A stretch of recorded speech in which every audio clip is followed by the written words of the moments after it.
Looking for a fast-charging, ultra-responsive stylus for your iPad? Meet the 2X Fast Charge Active Stylus Pen, designed for 2018 to 2025 Apple iPads. Take your creativity and productivity to the next level.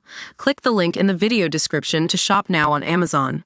NASA's Gravity Recovery and Climate Experiment satellites have been monitoring Antarctica's ice sheet for over 2 decades, revealing a trend of substantial ice loss on the continent.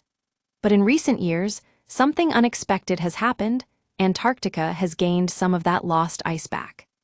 The study found that between 2021 and 2023, Antarctica's ice sheet increased in mass at an average rate of about 119 billion tons per year, which is a significant change from the substantial ice loss observed over almost 2 decades.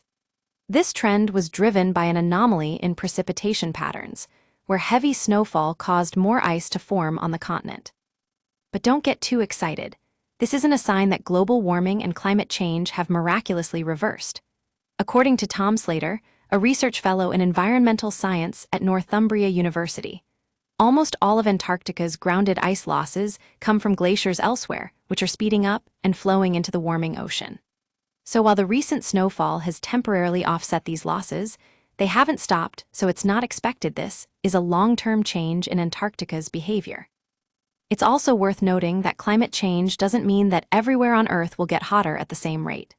Historically, temperatures over much of Antarctica have remained relatively stable, particularly compared to the Arctic, which has cooked 4 times faster than the rest of the globe.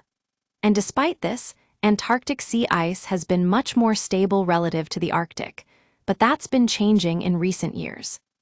In fact, global sea ice cover is consistently dropping to record lows or near-record lows, while global temperatures are consistently at record or near-record highs. The European Union's Copernicus Climate Change Service reports that April 2025 was the 21st out of the last 22 months to breach the 2.7 limit set by the Paris Agreement. So what does this mean for our understanding of climate change? It highlights the complexity and variability of global temperatures, as well as the need for continued monitoring and research into the impacts of climate change on different regions of the world. That's all for today's episode of NASA News Network. I'm Patrick Pester, your host. Don't forget to follow us on social media for the latest news from space and beyond.